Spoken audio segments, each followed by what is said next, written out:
Alright, so here I will answer this very specific question by Dr. John from Toronto, my friend. And thanks for also remembering me about Solo Quiero Caminar, by the way, because thanks to him we took again this piece there from the repertoire. So the question, very specific question, because he's a medical doctor. And here it says, should I be using motion of the joint of the thumb at the wrist, the carpometacarpal joint, to play a melody or series of notes, or should I be using a stiff wrist, more of a motion from the elbow joint, which gives more power? Or are there times when both are correct? Where should my other fingers be? Resting on the guitar top for balance, or touching the underside of the first string, as I see in some of Paco videos, and about the angle of the thumb to the guitar top. Sometimes I see you turn it quite a bit, and other times it seems more parallel to the strings.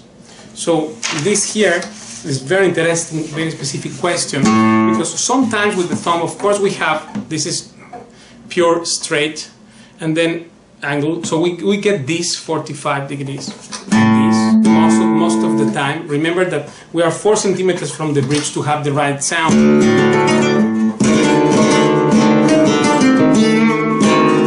So then other thing is that when you rest here, if you're not, the problem is to be pushing against or pushing up the string while you're resting and creating tension in the hand.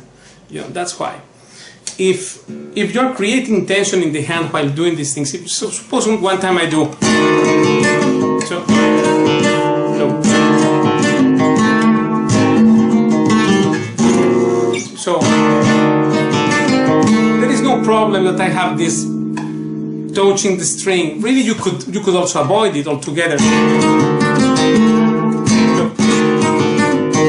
There is several ways to play this. Sometimes also Paco use this joint here to play kind of tirando thing. It's a very special effect, and in fact Custodio Rivero was the first to indicate me this, because he's a very observing guy, and he observed this thing and said, wow, you really observe well, because it's true that sometimes there is this motion in fragments in El Chorruelo. You can notice in different things that Paco played. And here we could use that as well, like this.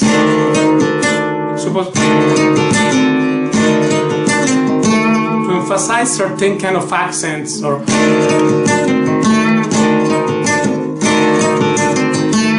course freehand that will be a bit weird. So sometimes this resting here is not bad, but as a general rule, another thing, when you are playing, you can do it a bit if it is not pushing up or creating tensions or weird angles in the hand.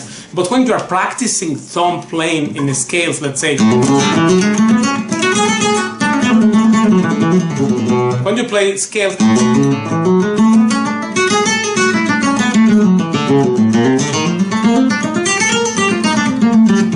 then we don't do one of these resting things. The hand has to be free, and I posted the description, another additional video which will be helpful also for other viewers, thumb posture and what not to do with the thumb, because in fact this creates problem if you confuse these two things. One thing is when you play, and the other is when you practice.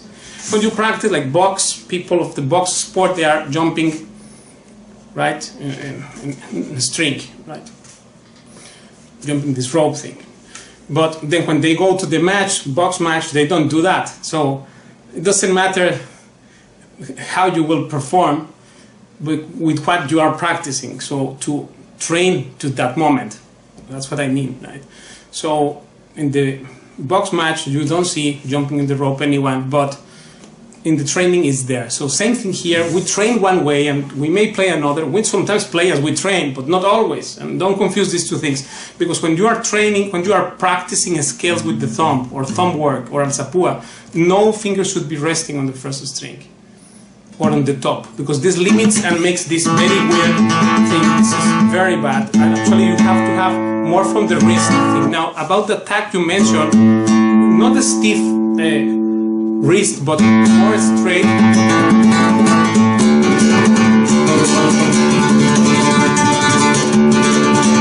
This is ideal angle, also 45 degrees. This joint should be also straight like this, perpendicular to the top. This point to the tip of the neck, to the top, like this. So not this. This is high, this is not good, and this. And then sometimes, so here, free hand, when you practice Alzapua,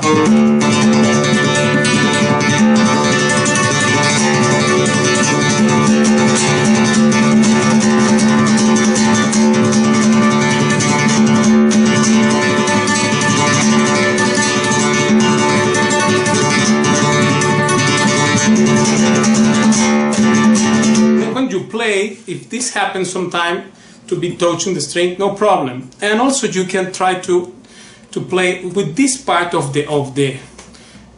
with this joint from here, from this joint also exists sometimes. So all four are there, namely this. Also from the forearm and even from the arm, the forearm.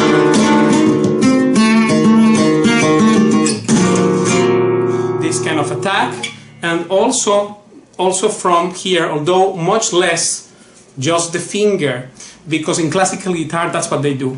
But Paco did all also, but mainly in flamenco. This is the point, is that you don't forget when you are practicing and when you are playing. This is different. Just like playing, when you practice scales, you don't rest the thumb here on the sixth string, and then if sometimes for the certain passage you do while you are playing it, that's another thing. But don't confuse these two things, how you play and how you practice. This is two different things. You have to have always this in mind. Same with the thumb, same rules apply. I hope this answered your question, and you're doing very good job. I'm very proud of you.